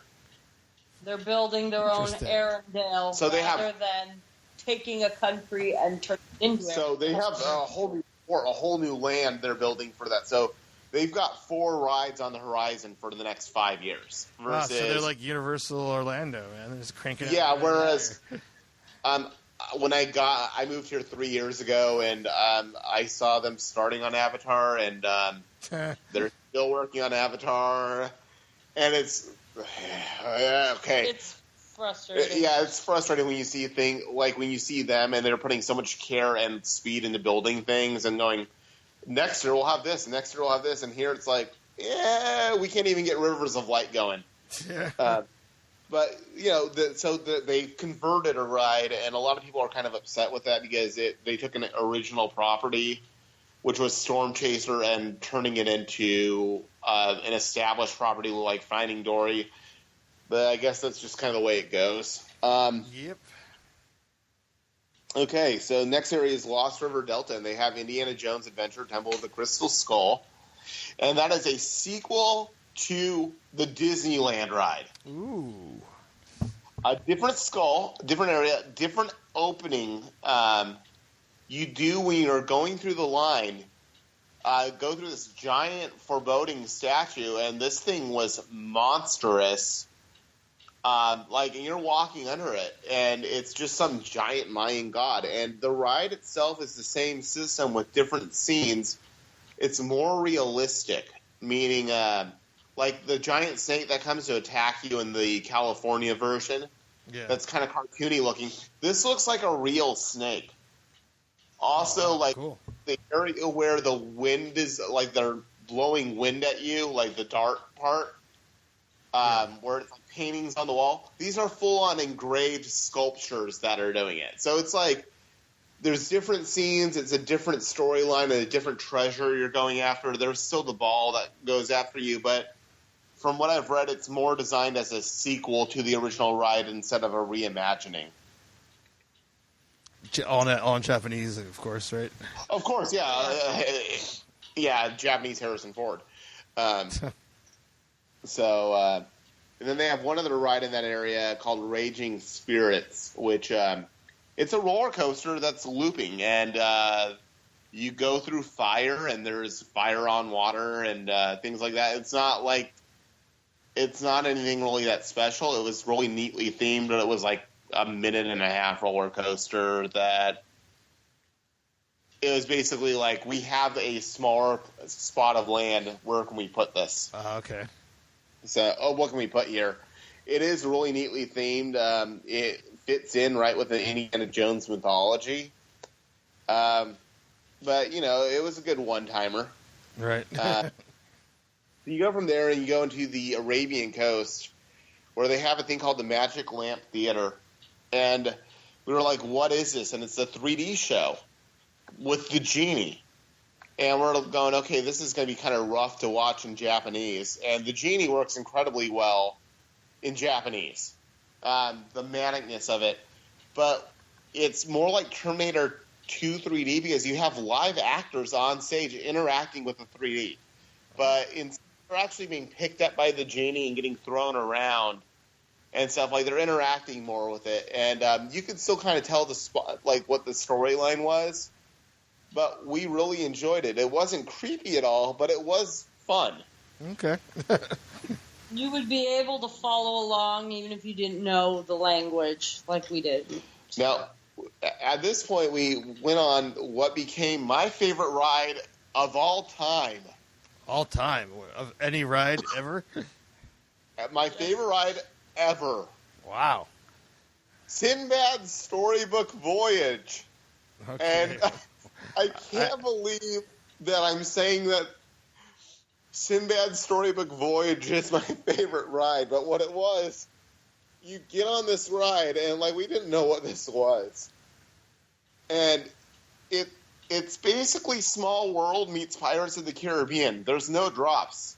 Okay. There's 170 animatronic figures. It's 10.5 minutes. The entire thing is in Japanese. You have no idea what's going on. The whole thing is a song. It's a story. It's like you're going through a giant musical number. And they gave us lyrics when we went on there. And I was going, what the heck is this? And the animatronics look like what Superstar Limo, a defunct attraction, California Adventure, kind of like that style where it's big heads on small bodies. Right. And it's Sinbad and his tiger Chandu, and it's a tiger cub, and they're going to help their city out, and their city is poor, and they're going around doing really good deeds, and the animatronics are so well done, and the song was so incredibly freaking catchy. I still have it stuck in my head in Japanese. Wow. And this is about a month later, and it's never gonna leave. And the animatronics were so big and monstrous, and the ride was so happy.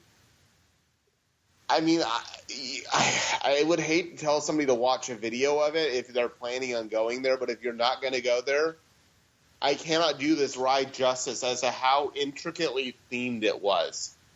And it's 11 minutes, and you're going through these areas, and there's like a giant that Sinbad helps get out of the prison, and, there's some monkeys that he helps bring order to, and some mermaid or some sirens that he helps out, and he helps rocks, ROCs, like the giant flying eagle type creatures. Okay. He helps them return their eggs, and it's so happy, and he helps this whale out, and you get off, and we're really happy, and we went back to the hotel room that night. I was like, I need to know more about this ride and what this deal is. And the song is by Alan Menken, who did like all the Beauty and the Beast music and all that. Oh, okay. All the Renaissance okay. stuff. This ride shut down for a year. This ride, if you go on this ride, watch the original version of the ride. The original version of the ride was considered a horror ride. Okay, there was no song. You go through the city at the beginning of the ride, and everybody is basically hiring Sinbad as a mercenary to kill all these things and take their gold to bring order to the town and bring the town wealth. So when you go by the mermaids, they were trying to kill him in the original version. The giant is eating the men on the original version of the ride. The monkeys are trying to kill Sinbad. He's stealing the eggs from the rock in the original version. There was no tiger cub. They added the tiger to make it more family friendly. So they actually took a ride that was considered very dark, and they made it like a happy, family friendly musical. Wow, that's bizarre. I'll say, I'm not going to send you like ride through videos, but I'll put them up in the Creepy Kingdom. Just like this is what this looked like before, like of a couple of scenes, and this is what it looks like now. And it's weird because I feel like I would have absolutely loved it because I watched the creepy version, and I absolutely enjoyed it. But I love this version more. And I kind of felt like they made the right call because apparently it wasn't getting a lot of people in, and a lot of people felt like it was a depressing ride. And it's kind of weird because it's an original ride. It's not based on a pre-existing movie or thing that they have. Right. Yeah, it's really bizarre, the whole thing, to me.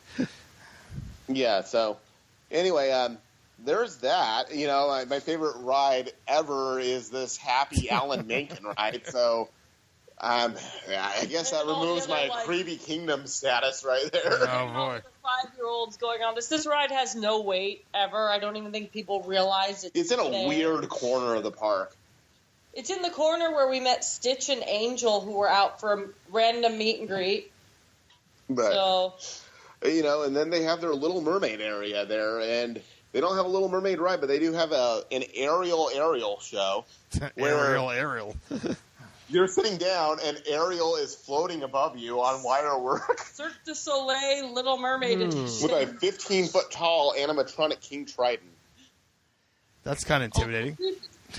Yeah. So, it was really cool. It's just like, and then we have our version here in Florida, the Little Mermaid show, where everybody is on the ground, and we're getting a VHS quality video screen, and here's deep work puppets and wire work, and people flipping out all over the place with water effects and all that. It's insane. Now, there's one more area called Mysterious Island, And they have the Journey to the Center of the Earth ride, which is through the volcano. And unfortunately, that ride was shut down. Oh, no. Because that's like a destination attraction. I've heard so many great things about that ride. And we will not watch videos of this because we already have our next trip planned out. Oh, boy. That's how much we love Disney Sea. They do have the 20,000 Leagues Under the Sea ride where you're shooting flashlights at, like, underwater creatures and stuff, which was really cool. We did that a couple times. It's like the next version of the Finding Nemo subs, except you're not in a sub. You're in an individual car. Huh. Is it just as tight and claustrophobic as the Finding Nemo? Oh yeah, it's tight and claustrophobic, and you're going through dark spots You're in a little capsule, and the ride is very dark under there. So yeah. You know, and the thing is they don't really have a lot more rides there, but this park is more of a show park and parade park, and their Fantasmic had more villains. It was entirely on the water. There's like this cone that everything comes out of, and the cone shoots fire and fireworks out of, and random characters appear out of this giant cone in the water. And it blew our Fantasmic away. Wow, well, I think the Walt Disney World Fantasmic is the worst one because Disneyland at least has the better dragon. Yes, I'll agree with that. This one actually has a better dragon. Ooh. This has a combination animatronic and inflatable one. Huh. So, yeah. And this was primarily shows, and I'm not really going to go into it because none of it's really creepy. Mm-hmm. But unless you're terrified of Duffy the bear. Yeah, if you're terrified of Duffy the bear, and, Shelley May, you are, like, in for, like, nightmare fuel because, man, that is... We're still singing the Duffy song around the house. So, but I will say that I felt like even though I talked less about Disney Sea, there was more to do at Disney Sea because there were more characters and more things to walk around and look at. There were a lot of shows there. So, if we had to go back and we had 3 days, the extra day would go to Disney Sea. Wow. Mm-hmm. One neat thing, I noticed Disney Sea had a show called Big Band Beat, which interestingly was completely in English.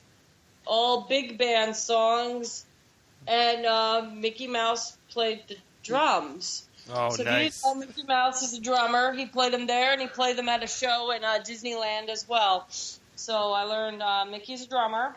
That show was completely in English, and I guess they change out the songs periodically, so the show is a little different every year, so you might get a couple different change-outs. But, yeah, I mean, we did 56 hours of Tokyo Disney in 96 hours. Wow, so you guys went hard. We were there until 10 p.m. Yeah, we were there at park opening, and we were there at park closing and beyond. If there was, like, Fantasmic, or we did a character dining after the park closed. Yeah. Now, we did do a few other things in Tokyo, which I promise I'll keep this brief, but this will be of interest to you. Okay. Because, we went to this place called Tokyo Dome City right by the hotel the next day, and they had a ride called the Dive, which was a shooting ride. And you get in the vehicle, and you're standing up, and you're not harnessed in anything. And that's because they have different laws of what can be done in a ride. So you would never stand in something that you weren't harnessed in at. And it's not like this, it was spinning as well. So you had to actually hold on to this ride as you were shooting at things. They also had something called the Tokyo Panic Cruise, which was a shot-for-shot version of Spider-Man in Orlando, except it was with some furry fox creature. So, if you're in the furry community, you would absolutely love Tokyo Panic Cruise. And then we had the thing that I pretty much got killed over by Brittany. Okay. I saw a thing called the Haunted House of Baby. What? Which we think is like a weird translation. Haunted house of baby. This can't be too bad. It's a walk-through haunted house, and there were baby heads everywhere throughout this, and it was all about like dead babies, and like we're walking through this thing, and it's a walkthrough, and of course I'm getting her nails like clenched into my back because of course I have to do this, and there were animatronic dead babies left and right, and oh my god! Apparently, if you go through during the night, there are scare actors that are dead babies, and there was a point where we actually were walking through, and we were being followed by a robotic, like an animatronic, like bassinet on wheels that was just following us through this thing, and like I guess it resets, but it was censored, so it knew if you walked to move closer. So if you took one step, it would get a little closer to you, and you would just hear like baby crying in there. And it was like, I don't know why this was scary for them. It was just more of a what the heck are we witnessing? This was all at the Dome City place? Tokyo Dome City, and that's one of these places where Tokyo Dome is. They have like a big roller coaster, which we didn't get on because it wasn't operating due to the rain. It's where they play baseball and they have concerts at. So they have individual attractions that you can walk by and like pay for attractions. So we're like, we don't need to do a Ferris wheel, but we'll go and pay for the dark rides because that's unique stuff that you can't get anywhere else. Right, sure. It's like a shopping mall attached to an arena. With like My Neighbor Totoro stores and stuff in there. Restaurants, things like that, but there's dark rides. It might be a couple stores, and then there's a dark ride. Yeah. There was an area with some outdoor kiddie attractions, so you could make a day of it if, say, you were going to a concert there at night. A lot of professional wrestling uses Tokyo Dome. A lot of big concerts go to Tokyo Dome, so you could make a day out of it. So... we went from there. We went to a cat cafe where, you go in and you pay and play with kitties for a while, and they deliver you food. And, what do you mean they deliver you food? Don't brush by that one. We had 8 cats, so we needed to see cats because we had just come from getting married and then Disney. So we had been about a week and a half, about 8 or 9 days without seeing cats. So we needed that. Not true. I chased the Aristocats around Tokyo Disneyland.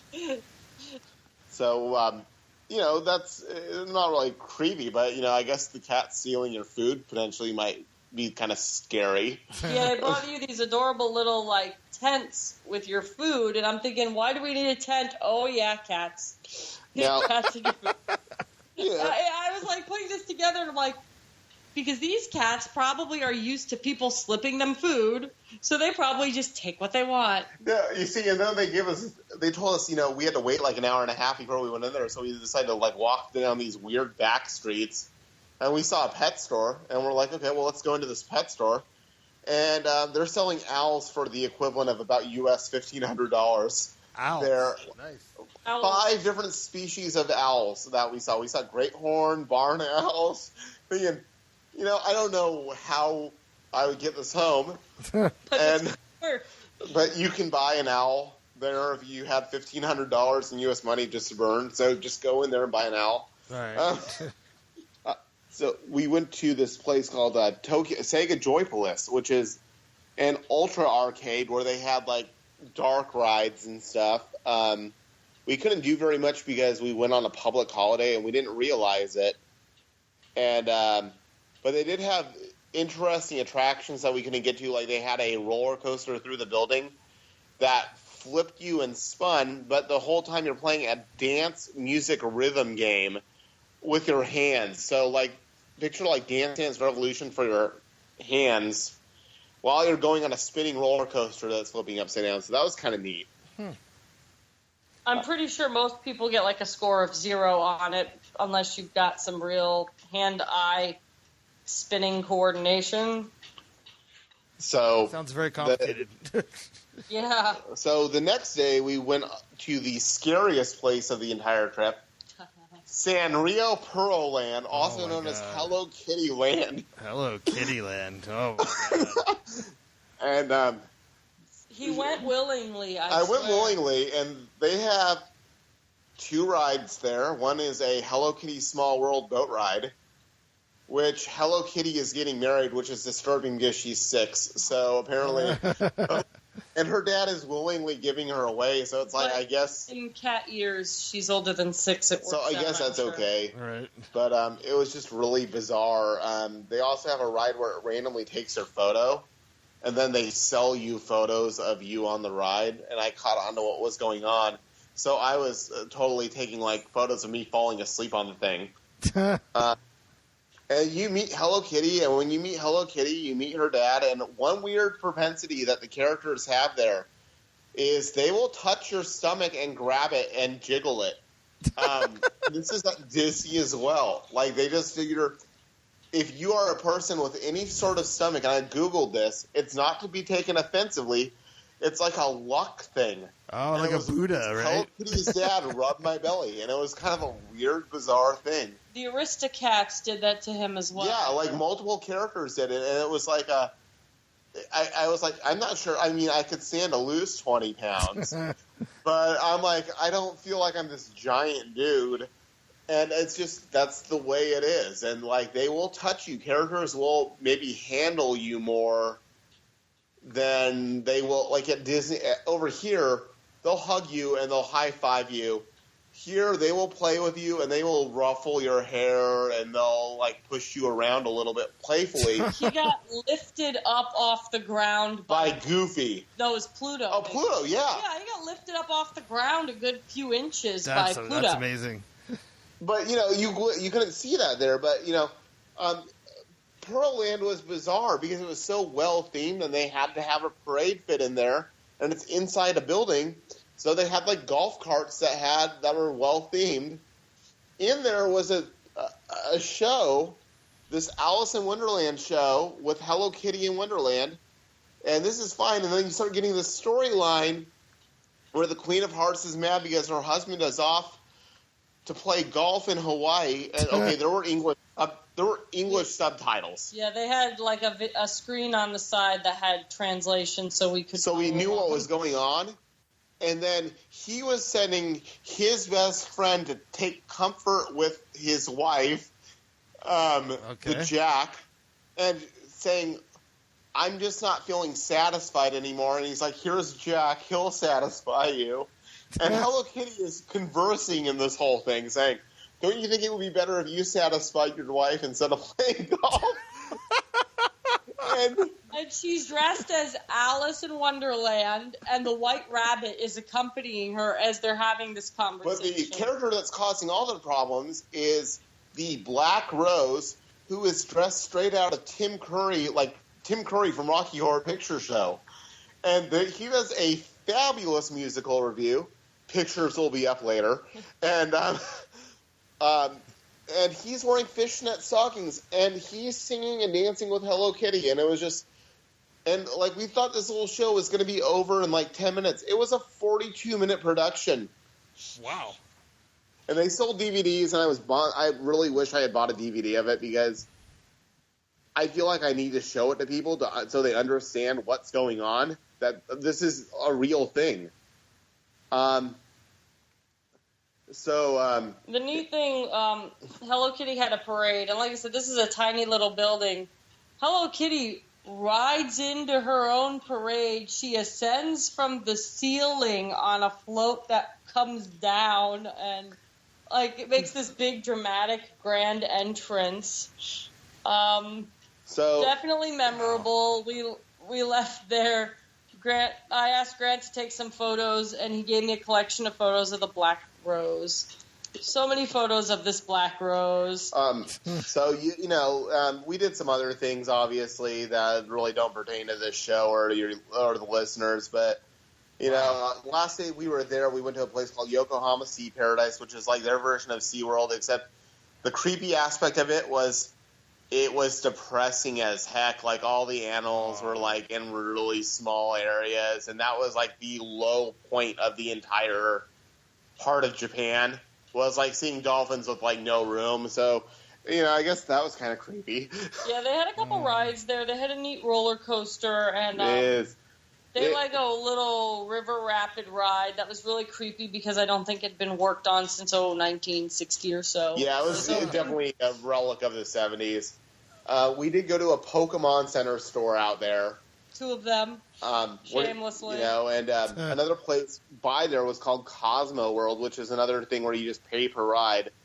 And we went on a haunted house ride there. We just said, let's do the haunted house, where they locked us in a cage and took us through it. And these things were screaming at us, holding up scrolls in Japanese. And I couldn't figure out anything more about it, but it's like, I guess this would be scary if I spoke the language.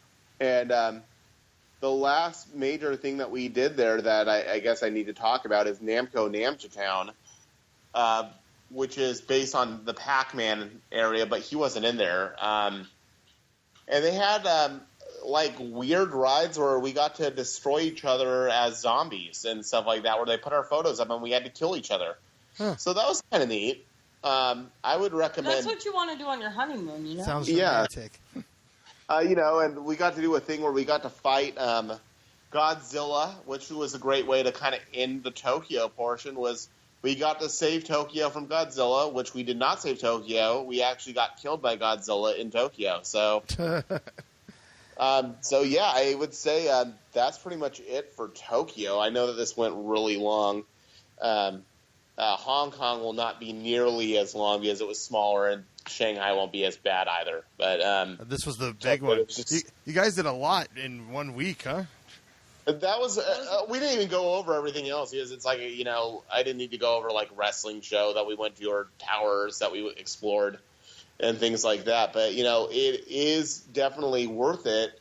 And I would say don't do Yokohama Sea Paradise, but everything else, if you are a fan of bizarre stuff to do outside of Disney, you will find it. It's there, and we are already planning on just going back to Tokyo 2 years from now because we loved it so much. Wow. Well, I have to mention, I think I mentioned this to you in person or when I saw you guys. I'm wondering why a trip to Nar Dreamland, the abandoned Disneyland ripoff park, was not on your agenda. Okay. I will explain that for you because that, of course, seems like it should be on my agenda, and it is. We stayed directly in Tokyo this time. That is outside of Tokyo. Oh, okay.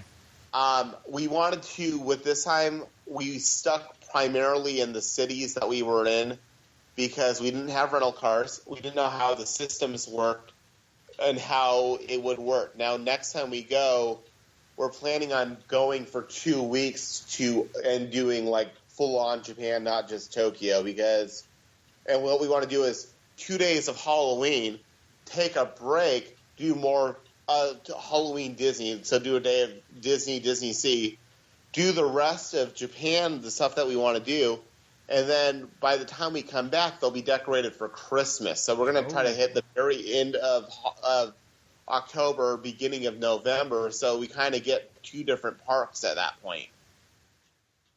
Because it's an 8-day turnaround, so if we did 8 days of other stuff and we came back, we'd be good. So, we didn't get to do like Mount Fuji or the Disneyland knockoff abandoned thing, which I promise you we will do that in 2 years, and that will be, I'm sure, its own show for you. Oh, wow, yeah.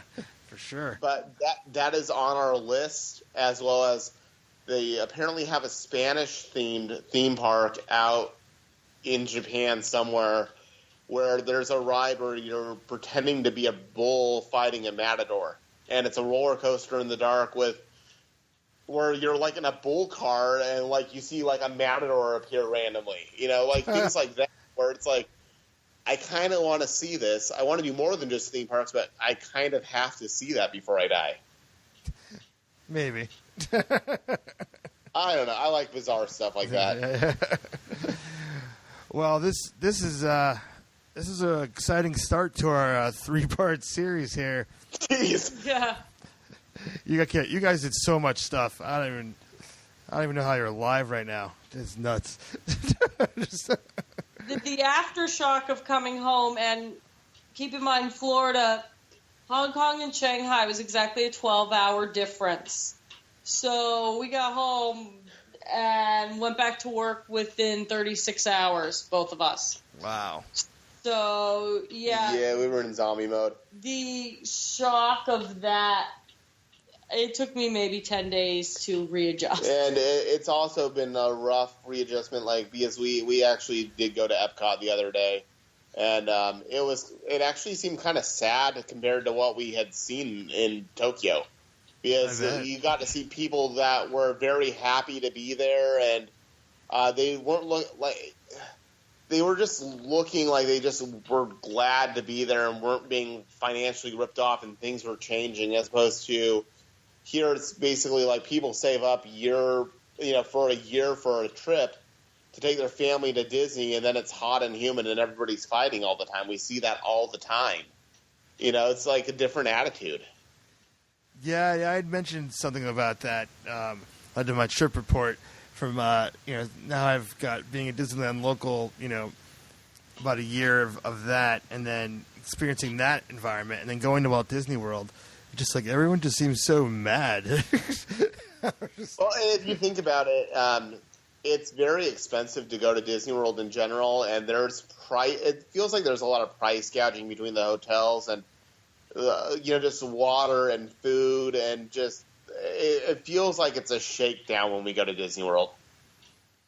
Yeah, well, you gotta learn how to do it cheap. And it's also hot and humid, so you're already taking people if you're a California person and you're going into Florida, it's a totally different weather system than what you're used to.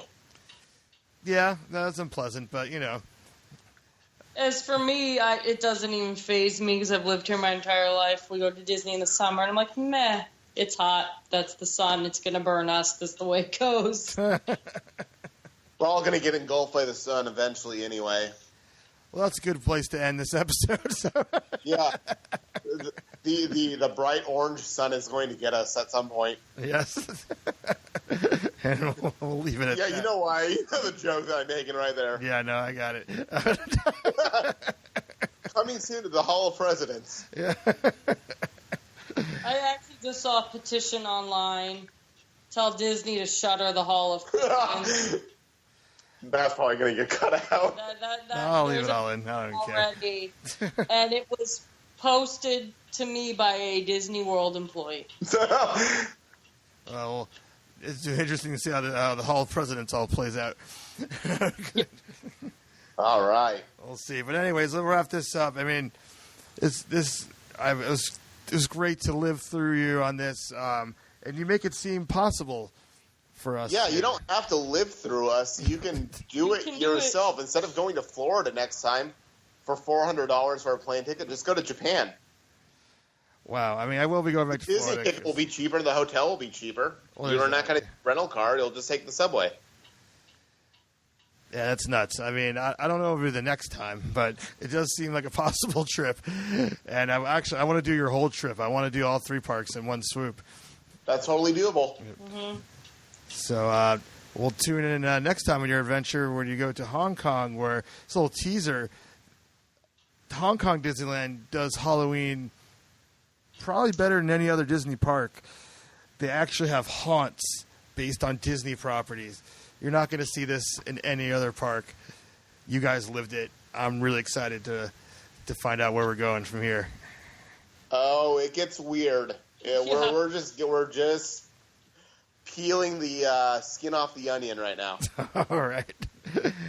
All righty. Well, thanks for coming on, and you guys will be back on soon. Okay, thanks for having us.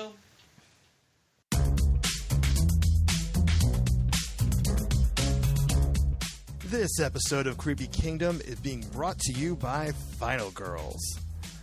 Final Girls celebrates Halloween and horror movies through illustrations, pins, prints, and more, with an emphasis on the women of the genre.